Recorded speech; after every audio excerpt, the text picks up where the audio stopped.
next and latest episode of the Athlete Connection. Super excited about this longtime friend of the show, really experienced guest. But before we get into the intros, just want to kind of provide a little context about what the podcast is about. Really, an opportunity to kind of share the journeys and the experiences of current and former athletes, and obviously now in this case, athlete turned coach. Just to shed some light on their journey and obviously what it took to get to where they're at now to hopefully kind of inspire, encourage, and really inform the next generation of athletes. So, super excited to chat with our next guest. I affectionately call her Coach K because she knows, uh, I would say, all things basketball. But go ahead, introduce yourself, name, obviously where you're at, what you're doing, and we'll get into it. All right, sounds good. My name is Cassandra Renno. I am currently the head women's basketball coach at Cal State San Bernardino. I will be going into my fourth year overall, third year playing physically. We didn't play during the 2021 season. I am originally from the high desert. I'm from Apple Valley, California. So this is a job that's very near and dear to my heart. I have been a part of basketball and sports probably since I've been 5 or 6 years old. And coming back to the Inland Empire where I played collegiately, where I grew up, and just having this opportunity to continue to impact young women's lives is just near and dear to my heart. And so any way that I can contribute, any way that I can keep affecting and being a part of their dreams, their goals, their aspirations is just one of the big aspects as to why I do what I do. That's awesome. And normally, obviously, we're speaking like the last couple of guests that we had are current athletes or they are have post collegiate. But I really wanted to kind of have you on because you have a unique perspective of playing Division I sports and now turned coach. So really wanted to kind of get your thoughts from the coaching side of it. So what initially kind of got you into the sport and kind of give everyone a little bit of a recap on that journey, how high school, getting recruited, obviously post college, how you got into coaching. Yeah, so I grew up, a lot of people don't know that just as a kid, you play all different sports. And so I grew up playing soccer. I'm from a very Yeah. soccer-oriented household. That's why my son is named after Luka Modric. So Nice. that's who he's named after. A lot of people think I named him after Luka from the Dallas Mavericks. So sorry, everybody, it's not true. Um, but yeah, so what happened was there was a middle school team and for basketball, and the coaches, and I have the picture frame right here. It was just a very small team, and they just did a lot of like, that was back in like the late 90s where it just wasn't a lot for girls basketball. So Hmm. we just did a lot of the same tournaments every year, and I had to have a crossroad because in California, soccer and basketball are played in the same season. And so Right. it was for that coach that came to my parents' house. He literally knocked on my door and told my parents that I have a real good chance in getting something from basketball more than soccer. Hmm. And so my parents left it up to me. I chose basketball, and away I went. I chose Riverside because it was close. They were going Division I, very family oriented. I'm the oldest of four, so I wanted to stay close. I wanted to be a part of my siblings' lives. And they were with going Division I. You have a different opportunity to be a part of something special and grow something. And so I knew I always wanted to coach. I didn't think I wanted to do collegiate Hmm. at all. I really wanted to, my goal out of college was to be, was actually grooming to take my high school coach's job and be the AD. Hmm. And so that's what my goal was. And then I started coaching high school. And then once I started coaching, I was like, okay, I can't do this. Like, I need to get where it's competitive, Right. where, they understand the level, the expectations. And that's when I became a GA at 25, and my Wow. husband was deployed. And so I was a GA for 2 years, and that's when my career really was starting to take off of just understanding what it takes to be in collegiate athletics, the grind, being in the office, networking, which is a really big component of this job, and making sure you are true to who you are and yourself. And um, so yeah, those are just the little things that I knew where I wanted to be and how I Right. wanted my journey to kind of take off and go from there. That's awesome. Yeah, I mean, and I didn't even know that, so that's cool to hear. So again, kind of keeping in the spirit of helping to educate and inform, like talk a little bit about your process of either being recruited or ultimately like um, some of the things that came into factoring in, like ultimately obviously going to Riverside outside of, the family component. And on the flip side, how does that change or what's your approach to that now on the coaching side as you're actively kind of recruiting? Yeah, so that was, almost 20 plus years ago now, being recruited. So things of dynamics of recruiting and, how Right. people value recruiting and picking a school are completely different now. But for me, my parents really wanted me to be taken care of. They wanted to make sure it was going to be a home away from home. And Hmm. so they wanted to make sure I was going to be, the number one thing that I do as well is which is very parallel to how I was recruited, is being taken care of, not as a motherly figure, but someone that they can rely on, they can Hmm. trust, that's going to protect them, make sure they're doing the right things. And then academics is a big part of it, making sure they have your major, making sure that you're going to graduate in 4 to 4 years, unless they're going to pay for additional time for you to be there, Right. which is important because you just don't want to go to a school that's it's a great basketball opportunity, but at the end of the day, that piece of paper on your name is going to take you a lot further in life than Right. your playing career.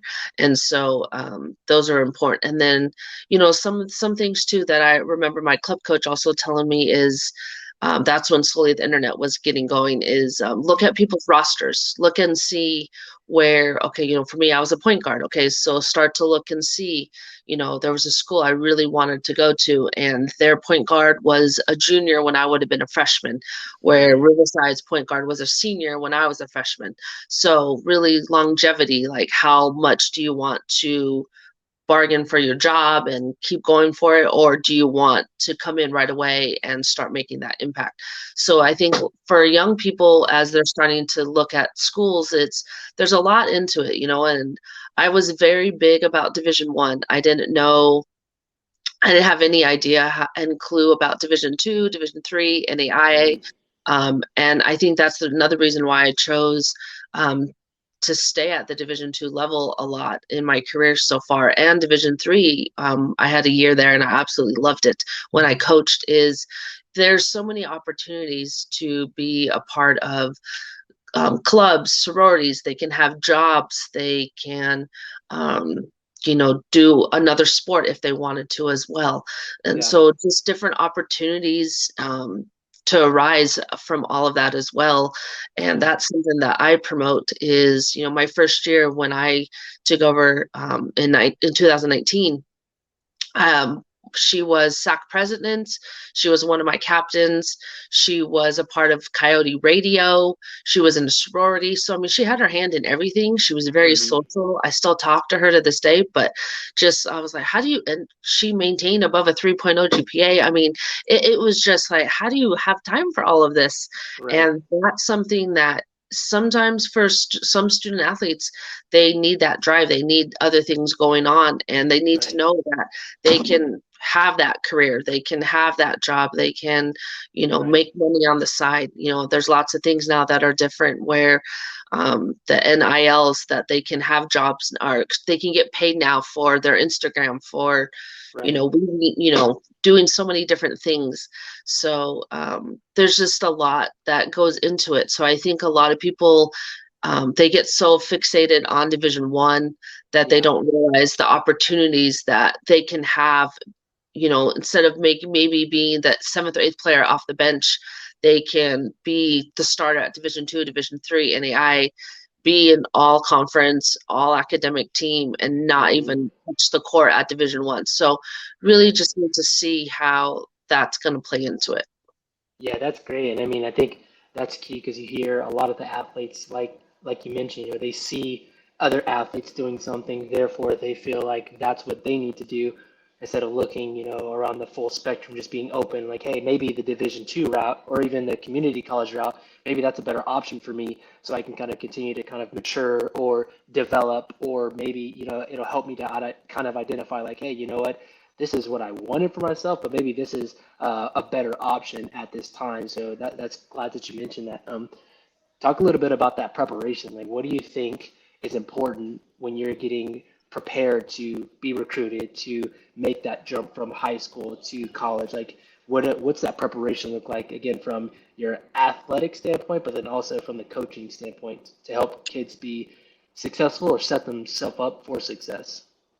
So I think that the number one thing, and it was just funny because I was just thinking this right now, is have someone in your corner that's been experienced and been through what you've gone through, because, or someone that's relatively close to that, to the picture of it to you, because they know what they went through. They can help you with that experience. One of the things that I can honestly say is, when I want a potential student athlete to come and commit to me, there's people out there that do it all different ways. I don't put pressure. I don't give timelines. I don't do any of those things. I don't say, okay, well, you came to visit today, I need to know by Monday. It's already stressful in these 17, 18-year-old lives that they have to pick a school. They have Yeah. to move out. They have to potentially get a job. They have to pay for this, pay for that. I mean, it's stressful, and I remember I went through that experience as well, myself. I had to quickly verbally commit to Riverside because there was someone else that uh, was supposed to Was on the commit. spot. Yeah. And so I was like, I don't know what to do. Oh my God, I've never been Right. through this. And it was just very emotional. I was crying when I Right. verbally committed, not because I wasn't happy, but I was just like, oh my gosh, it's a life-changing experience and you want to Right. remember it. And I will remember that moment forever. And so Yeah. I think that's the number one thing is make sure that they're relatively close. They understand the experience, they can guide you, and they're in it for the right reasons. There's lots of people out there that will just want them to push Division One because that's, the ultimate thing, right? But at the end Right. of the day, I've always preached there's a home for everyone. And so I think that's something that, we need to recognize. And that's why I think sometimes, you know, lots of people transfer, but that's a whole different topic for another day. And so the Yeah. preparation, yeah, it is. It's a whole different, it's a job, and that's one of the things that we talk about. Even for my level, it's a full-time job. You're getting paid essentially to do what you love, but you Mhm. have to do it year in and year out. There's no off time, there's no off season that you just get to, coast. And so we have expectations for them. They have expectations for us as a coaching staff. And so, we all have to make sure that we have um, a test coming back, a physical fitness test when we come back. And so those are little things that, they know that they need to prepare for. And so Yeah. just it's a measuring stick. So there's no time off. We read we read books as a staff, we read as a team. We do different like mental health trainings, mental toughness trainings. So there's just a lot more than the physical component of just coming in shape. It's how are you mentally prepared? Because collegiate sports is all about mental toughness. And that's super key, especially when you transition to the academic side of things, because there's so many different expectations, like you said, or so many different requirements or things that you have to maintain that, again, I don't believe a lot of people are aware of. So, like you said, it's key to have someone to kind of mentor you, or at least someone that you can bounce those questions or thoughts off of, because half the time, especially if you don't know what to expect, you don't know what questions to ask because you don't know what's coming. So I'm glad that you mentioned that, because that's the exact reason why we're doing this podcast, so that we can connect, coaches and athletes who've done it before, who've been down that road, to at least kind of spark that conversation. So as these kids and athletes start to go out on these college visits, you can maybe have one or two things where they already know in the back of their head to ask those questions about. So that's awesome that you said that. So as we pivot and we talk about expectation, talk a little bit about, you know, was your experience as an athlete, or even on the coaching side of it, to where, what happens when that expectation doesn't turn out the way that you necessarily had planned? Like, what's the pivot? What's the plan? Like, how do you respond to that to kind of recover and keep going up forward? Yeah, so for me as a player, I think I came in with the chip on my shoulder. There was six, seven seniors. There was already a point guard in front of me. I wasn't gonna let that stop me. Right. You know, I always started. I never came off the bench, and so I can't remember if it was 5 or 6 games. It's been so long, but after the fifth or sixth game, I made myself I'm a starter because I was like, this is not. I can't do this. I'm Yeah. coming off the bench. What is all this? And so one of the things is I just stayed hungry. I stayed hungry. I knew my goals. I knew what I wanted to achieve, and I wasn't going to let, people stop me from doing what I wanted to do and doing what I loved. And Right. so as each year went on, I always had goals. I was always driven. I always set um, added to my game. I think, add to your tendencies, not just staying level. You got to keep moving up because, there's scouting reports on you. There's Hmm. different ways that people are going to know how to shut you down, how to defend you. So you got to figure out how you're going to score, whether it's in that moment, in the spring, in the summertime, in the fall, in the preseason, going into Right. season. So you have to keep adding. I think one of the things that can be very beneficial is watching film with coaches Hmm. and learning from game film, because to go to the next game and be like, hey, like this is how you can maybe improve this better, or hey, why did you take this shot? Like what could have been a better option? Those little things like that. So just making people think about it. I think sometimes this generation a lot has really they're not really students of the game. They Mm. watch games to watch it. They don't analyze it. They don't really break it down. They don't visualize themselves being the next Sabrina Ionescu or Diana Hmm. Taurasi or Sue Bird or whoever. Shout out It's to the really, IE, Diana Taurasi. What? that's right. That's Yeah. right. And so I think little things like that is Yeah. just, how you're going to be able to keep growing. I think you Yeah. have to have an open mind with all that. And then the same with coaching. I think, whatever level you want to be at, whatever, some people want to be an assistant coach forever. Some people are in this because they want to be head coaches. So I think find a craft that you're good at, find something that that you're very strong in and stay Hmm. with it and keep building it. And just know that when you get to that point, it's very lonely at the top, but Mm. you have to lean on your support system and you have to know that someone already wants your job, even Yeah. though you're that head coach. Someone wants that job already. And so Yeah. make sure that you're doing whatever you need to do to stay active, stay, I don't even know if hip is the word, but stay in it so that way Yeah. you're mentoring your staff, you're mentoring your team still, you're still doing professional developments, you're still being, you're still being an educator. You're Hmm. not just, I made it, okay, I can relax. No, that's Yeah. even when you have to work even harder than before. Yeah. I think that's awesome. And again, like, you're in a unique spot because you've been at that level and you were able to kind of transition those same principles to the coaching. And I think whether it's coaching or whether you go on from high school or college to the professional world, like, those are things that you definitely want to make sure that you learn how to do, because that is kind of the difference between you being able to kind of thrive and deal with adversity versus, okay, well, this isn't for me. Or when you face obstacles, you kind of buck the system. It doesn't necessarily always work out in the best for that individual. So that's great. Um, so just kind of from the academic side of it, like, how do you prepare incoming students for, what that expectation is, or maybe what they're going to be walking into in terms of, being able to be successful, or making sure that you're finding those tools, those resources to make sure that you're eligible, or, that you're actually getting that degree at the end of that 4 years. Like, what's your approach when you're obviously mentoring those upcoming athletes?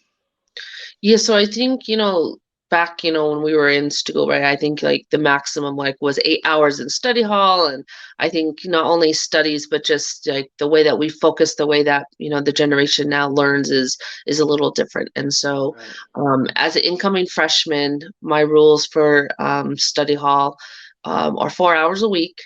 And then if I have a transfer come in, if they maintain a specific GPA after that semester, they can get out. The overall expectation is just to have a 3.0 or higher, um, and then they're fine. Freshmen have to stay in it the whole year. We also Hmm. have academic teams, so even myself and my staff, we split the team into thirds, and we meet with them every week. And so they give us the first week of school. I let them get acclimated, get back into a routine, get into the swing of things. They all get their syllabi, they go get their books. Then that second week of school, that's when study hall starts.